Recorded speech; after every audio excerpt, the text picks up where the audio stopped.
We've had a lot of things change this week in Auburn football, and I want to start with the news we have regarding Caleb Williams, the quarterback out of Oklahoma.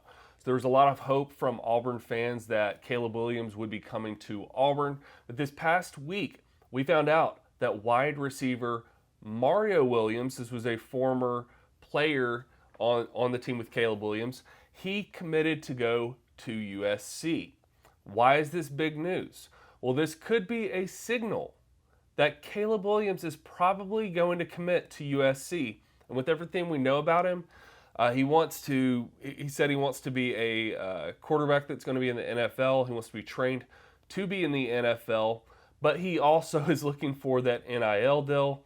And where better to get that than Los Angeles? Where better to get that than somewhere like USC?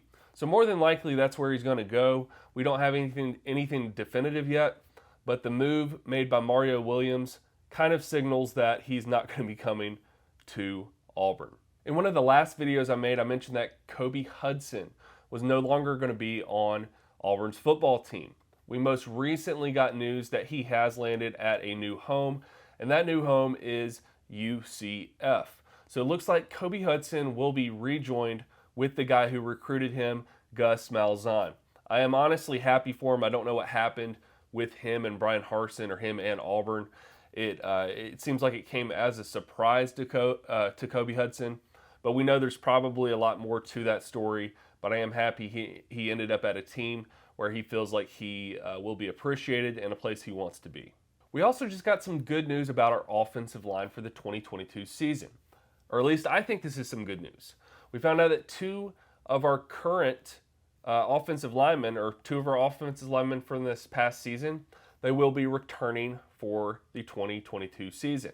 And I know some of you are not going to agree with this, but I think it's a good thing that Nick Brahms is returning. So our starting center will be back at Auburn next year, as well as Austin Troxell. So we're going to have a lot of experience on our offensive line. We thought it was going to be pretty fresh and pretty new.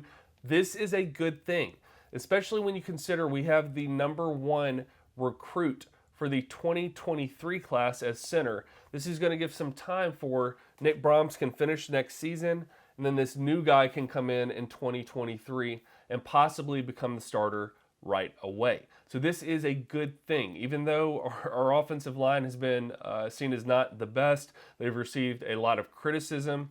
I'm very happy with the announcements of all these recent players who've said they do want to come back and play for Bryan Harsin for another season. One thing I forgot to mention with the Caleb Williams news, so with it looking like he's out of the picture, we do have another player that Auburn is believed to be targeting, and that is Robby Ashford. He's a former player out of Hoover, Alabama. He was the quarterback there, and most recently he was a backup quarterback at Oregon.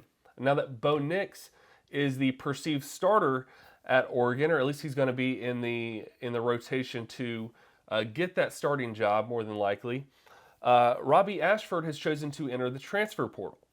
With that news, it's believed that Auburn is targeting him to come to the Plains. I don't know if that's going to come to fruition or not, but he has 4 years left of eligibility. And he could be a pretty good player. We've got, Calzada coming to Auburn. We've got TJ Finley. We've got Holden.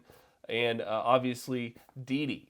So we're going to have a pretty full quarterback room, but I don't think it would hurt to add someone else. This is one of those developing stories I want to keep an eye on, but Robby Ashford is in the transfer portal. And since we already have one Oregon Duck coming to Auburn next year with the possibility of a second one, why not add 3? In the springtime, we don't see a lot of football going on, but luckily we do have the spring game at Auburn, A-Day, and they have announced the date for A-Day 2022. So if you want to see the newest group of Auburn Tigers play, you can go down to Jordan-Hare on April 9th, 2022. I'm hoping to get some tickets, and I'll be there. It is expected that it will not be at a limited capacity this year like it has been in the 2021 season or canceled in the 2020 season. So we should see a full capacity option. I don't think it will sell out because that game never sells out. But if you want to go, the good news is you can attend this season on April 9th. And finally, how about those Auburn Tigers in basketball? Within the past week, they beat Alabama at Tuscaloosa, and now Ole Miss at Oxford. This team is for real. I don't care what anybody says. We should be number one. The newest AP poll should come out soon, and if we're not number one, I think it's kind of a joke. I know some people are going to argue for Gonzaga, but I just think we have earned it. We've never been number one, and this could be a first for Auburn. So guys, do what's right. Make Auburn number one. They are the most exciting team out there. I have no doubt about that. So let's go ahead. Give us that number one. Let's keep on going, and I think we're due for a very, very exciting March Madness. That's all I've got for this episode. Thank you again for watching, and I will see you in the next one.